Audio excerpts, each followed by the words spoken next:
మిత్రదేశం పాకిస్తాన్తో అన్ని సంబంధాలు తెంచేసుకుంటోంది భారత్. ఇప్పటికే దిగుమతులపై బ్యాన్ విధించిన మోదీ సర్కార్ తాజాగా పాకిస్తాన్కు పోస్టల్ సర్వీసులు నిలిపేసింది.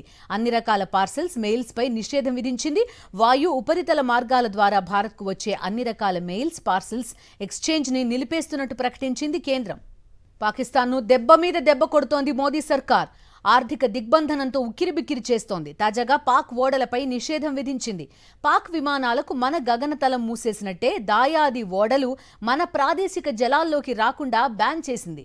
పాక్ పై అన్ని మార్గాల్లో నిషేధం విధిస్తూ ఆదేశాలు జారీ చేసింది.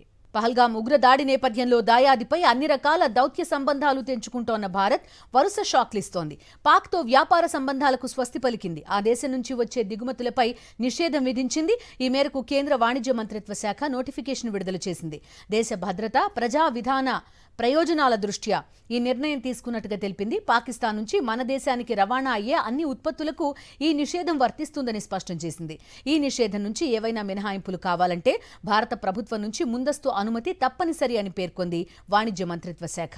భారత్ పాకిస్తాన్ మధ్య వాణిజ్యానికి ఉన్న ఏకైక రవాణా మార్గం అటారీ వాఘా సరిహద్దు. ఇప్పటికే భారత్ దానిని మూసేసింది. ఇక 2019లో పుల్వామా దాడి తర్వాత నుంచి దాయాది నుంచి మనం చాలా వరకు దిగుమతులు తగ్గించుకున్నాం. పాక్ ఉత్పత్తులపై కేంద్రం 200% సుంకం విధించింది. కొన్ని రకాల ఫార్మా ఉత్పత్తులు, పండ్లు, నూనె గింజల వంటి వాటిని మాత్రమే పాక్ నుంచి దిగుమతి చేసుకుంటున్నాం.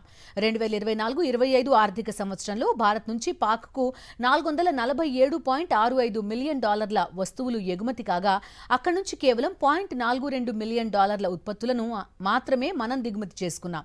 ప్రపంచ వ్యాప్తంగా భారత్ జరుపుతున్న వాణిజ్యంలో ఇది కేవలం 0.1% మాత్రమే.